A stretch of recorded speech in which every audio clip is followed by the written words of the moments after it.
Welcome to Magic English Stories.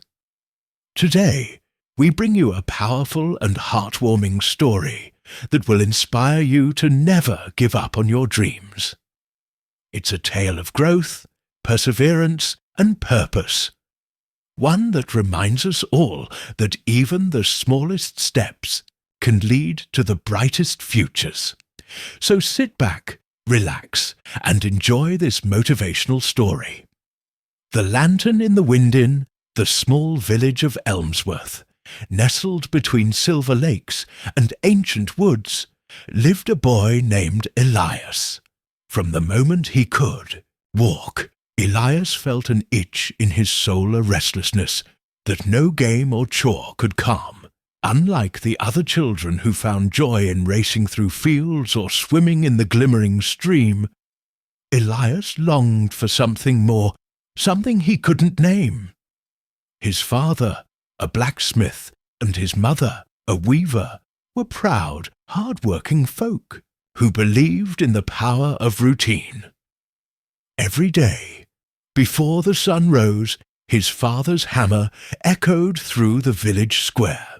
His mother's loom sang softly by the fireside, threads dancing like stories waiting to be told. "Dreams are for poets," his father would grunt, wiping soot from his brow. "We work, we eat, we rest. That is life." Elias nodded, but deep inside, he didn't agree. He didn't want just to survive. He wanted to mean something. One day, while helping his mother gather herbs near the Whispering Woods, Elias found a leather-bound book half buried beneath moss and leaves. It was old, ancient even. The pages were worn, but the words still breathed. It was titled "The Lantern in the Wind." That night by the fire, Elias read aloud to himself. The book told of a faraway place where the stars guided those who dared to follow their hearts. The story followed a girl named Mira, who lit a lantern and walked into the unknown, following only the wind and her own courage. Elias felt something awaken inside him. He didn't just want to read about journeys. He wanted to live one. Years passed. Elias grew, and so did his longing. He began saving every coin he earned by helping the baker and assisting the village scribe. He studied maps by candlelight, listened to travelers in the market, and practiced skills, navigation, cooking, and even how to tie knots. Most of all, he planned. He made lists not just of places he wanted to go, but of how to get there. He learned that dreams, no matter how big, need steps. And so, he broke his dream into pieces, save enough money, build his own pack, learn survival skills, and earn the trust of someone who'd take him past the village borders. But every plan he made was tested. His father's health began to fail. His mother's loom grew quiet. Elias felt torn duty versus destiny. For months he stayed. He worked harder than ever, setting aside his dream. But it didn't die. Like a lantern, it flickered quietly, waiting. When his father passed one stormy night, Elias sat alone in the workshop, staring at the old man's tools. His mother came quietly, placing a hand on his shoulder. "You always looked beyond these hills," she whispered. "Your father saw it too. He just didn't know how to let you go." Elias didn't speak, but his eyes were wet. That night, he lit a lantern, walked into the wind, and promised the stars he'd begin. Elias left Elmsworth with a map, a pack, and the book that started it all. He travelled through mountain passes, traded stories with desert merchants, and crossed frozen plains guided only by stars and instinct. Sometimes he camped beneath thundering skies, drenched and cold, wondering if he had made a mistake. But each morning, The memory of his father's forge and his mother's whisper kept him going. In the city of Lorenthal, he met a traveller named Nara. She was older, fierce, and free-spirited, everything Elias aspired to be. She taught him to trust his instincts, to read the land like a letter, and to respect both storm and silence. Together, they journeyed to the Temple of Echoes, where Elias hoped to find what he called the final fire, the place the book mentioned, where the heart becomes its own compass. The Temple of Echoes stood like a whisper, carved in stone at the edge of the world, perched above sheer cliffs, veiled in mist, and watched over by the unblinking stars. It was said to be a place where only those truly ready to face themselves could enter. Elias stood before its ancient gates with Nara beside him. She looked at him with eyes full of fire and weariness.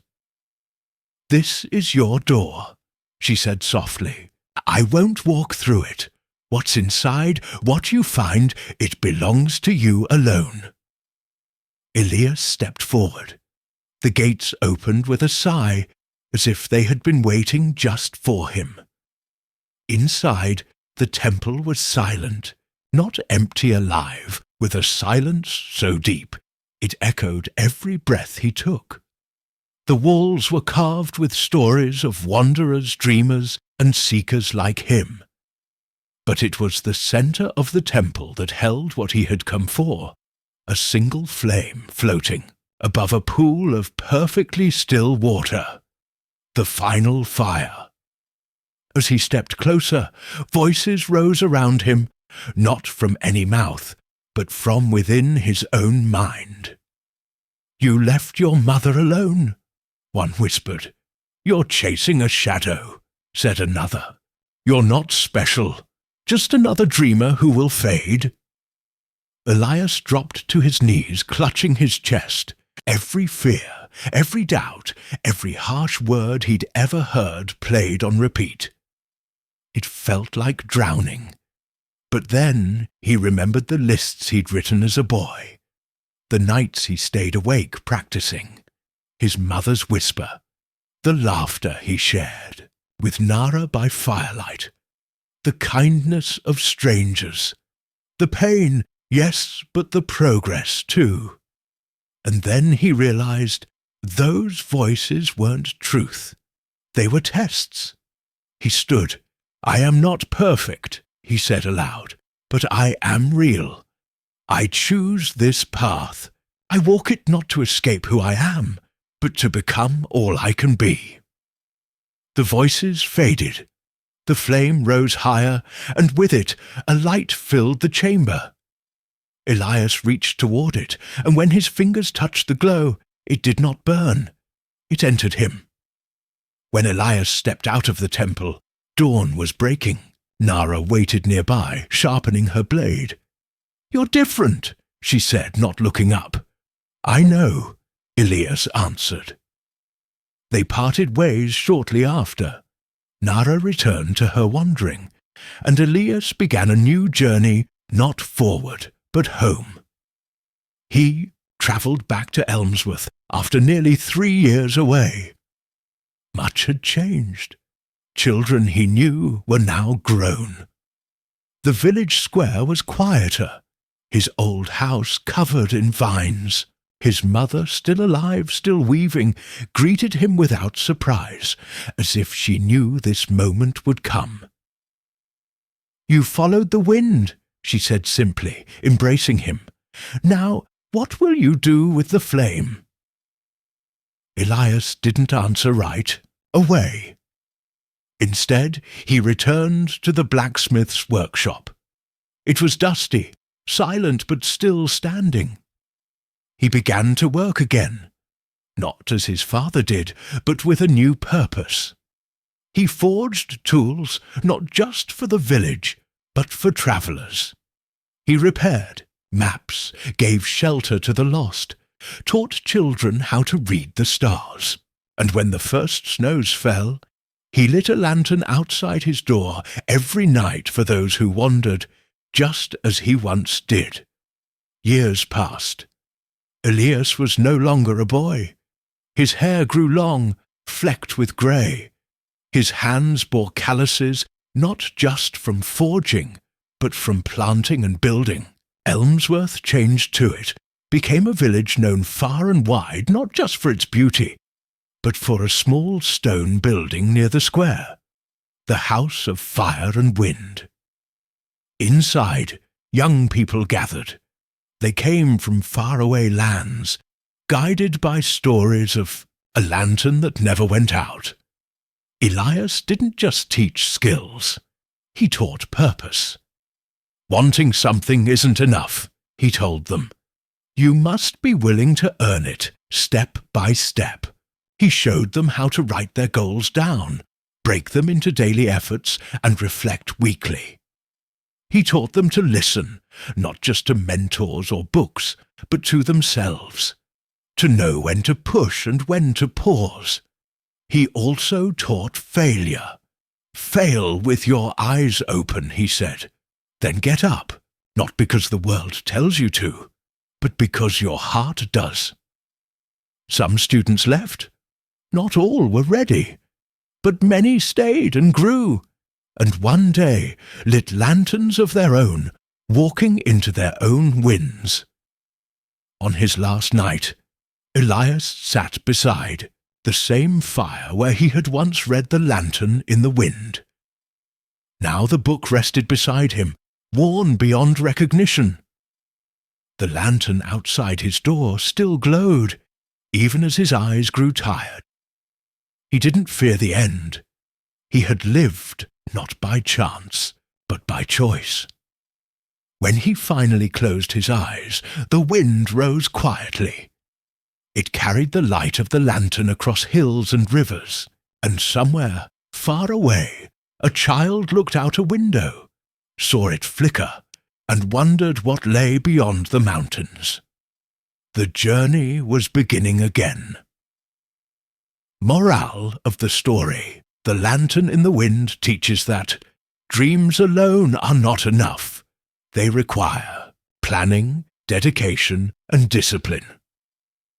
Obstacles are not signs to quit, but tests to grow. Fear and doubt are part of the path, not the end of it. Success is not a place you reach, but a way you live. Step by step, goal by goal. True fulfillment comes from helping others lighting their lanterns even after yours is steady. Thank you for watching. If this story inspired you, don't forget to like, share, and subscribe to Magic English Stories for more motivational and moral stories in English. Drop a comment and tell us what part of the story touched your heart the most. See you in the next story.